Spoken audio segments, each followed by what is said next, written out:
আসসালামু আলাইকুম রহমতুল্লাহ। আজকে আমাদের আম বাগানে আমরা পোড়া তেল স্প্রে করে দিলাম। তো এর আগে এতবারে স্প্রে আমি কখনো করিনি, আজকে প্রথম করলাম। তো আসলে স্প্রে করাটা খুব একটা সহজ কাজ নয়, যদিও দেখতে সহজ মনে হয়, আসলে কিন্তু এতটা সহজ নয়। যাই হোক, আজকে আমাদের কাজ এটাই ছিল, আমাদের সমস্ত বাগানে স্প্রে করে দিতে হবে। তো যেহেতু এর ভিতরে আমরা কুমড়ার বীজ লাগাইছি, যদিও এটা আপনাদের দেখাইতে পারিনি, তো কিছুদিন আগে আমরা কুমড়া বীজগুলো লাগাইছিলাম, মানে সুন্দর করে মান্দা করে নিয়েছিলাম, মান্দা করে তারপর আমরা লাগাইছিলাম। তো এখানে প্রায় আমরা 200-র মতো মান্দায় কুমড়ো বীজ লাগাইছি। তো চিন্তা করলাম চারাগুলো বের হওয়ার আগে যদি আমরা স্প্রে করতে পারি, তাহলে কিন্তু আমাদের চারা যখন বের হবে তখন চারার কোনো সমস্যা হবে না।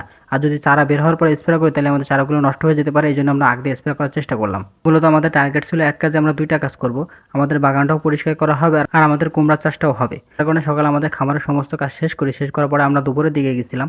যেহেতু একটু রোদ হলে ভালো হয়, মানে রোদ হলে স্প্রেটা ভালো কাজ করে, যার কারণে আমরা একটু রোদ হওয়ার পরেই গেছিলাম। তো স্প্রে করতে সব থেকে বেশি কষ্ট হয়েছিল আমাদের পানির জন্য, যেহেতু পানি আমাদের পাশে ছিল না, দূর থেকে পানি আনতে হচ্ছিল, এই জন্য আমাদের কষ্টটা একটু বেশি হয়েছিল। আর যেহেতু প্রায় আমাদের 6 বেলার মতো স্প্রে করতে হয়েছিল, এই জন্য আমাদের কষ্টটা বেশি হয়ে গেছিল।